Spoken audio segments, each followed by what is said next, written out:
ঈদের চাঁদ নেমে এসেছে আফগানিস্তানের আকাশে। ইতিহাস রচিত হয়েছে বটে। প্রথমবারের মতো দক্ষিণ আফ্রিকাকে হারানোর স্বাদ পেল তারা।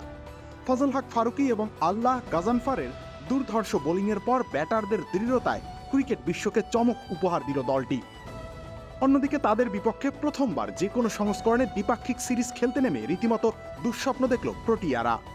দক্ষিণ আফ্রিকার ওপেনিং জুটির বয়স তখন 17 রান। তখনই নড়ে চড়ে ওঠে পুরো শারজা। না কোনো ভূমিকম্প বা টর্নেডো নয়, বরং আফগান বোলাররা ঝড় তুলেছিলেন 22 গজে।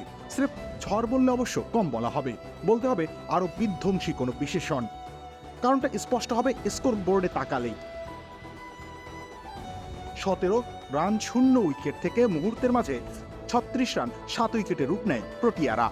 ফারুকী কিংবা গাজানফার নিজেও বোধহয় বুঝতে পারেননি ঠিক কি করেছেন তারা। শুরুটা করেছিলেন ফারুকী। প্রথমেই রেজা হেন্ড্রিক্সকে বোল্ড করেন তিনি। এরপর অধিনায়ক এইডেন মার্করামকেও একই পরিণতি বরণ করতে বাধ্য করেন। খামের এত দাগ হয় কিভাবে? এই যে ভাবি, দাগও যাবে রাগও যাবে, নিন Chaka super white. Tony de Zorzi ঘুরে দাঁড়ানোর চেষ্টা করেছিলেন, কিন্তু এই ব্যাটারও থামেন তার ডেলিভারিতে। এই বাহাতি পেসার খানিকটা বিশ্রাম নিতেই তাণ্ডব শুরু করেন গাজানফার। ক্রিস্টান স্টাপস, জেসন স্মিথ আর কাই ভেরেইনকে চোখের পলকে প্যাভিলিয়নে ফেরান তিনি। পাওয়ার প্লে শেষ বলে ফেলাকুয়াউকেও রান আউটের ফাঁদে পড়ে লজ্জা আরও ঘনীভূত হয় সাউথ আফ্রিকার। লজ্জার তীব্রতা আরও বাড়তে পারত, তবে উইয়ান মুল্ডার এক প্রান্ত আগলে রাখেন বর্ন ফরডুইনের সঙ্গে গড়েন 39 রানের জুটি। তাতেই অনাকাঙ্ক্ষিত অনেক রেকর্ডের হাত থেকে রক্ষা পায় দক্ষিণ আফ্রিকা।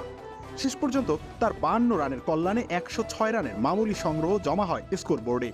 জয়ের জন্য সেটা তাই যথেষ্ট হয়নি। আফগানরা অবশ্য টপ অর্ডারের উইকেট হারিয়ে বসেছিল দ্রুতই, তবে আজমাতুল্লাহ আর গুলবাদিন নাইবের দৃঢ়তায় সব শঙ্কা কাটিয়ে তারা বিজয় কেতন উড়িয়েছেন নীল আকাশে।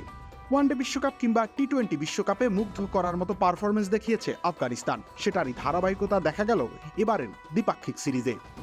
যে কেউ চাইলেই এখন আফগানদের ক্রিকেটের নতুন পরাশক্তি ভাবতেই পারেন।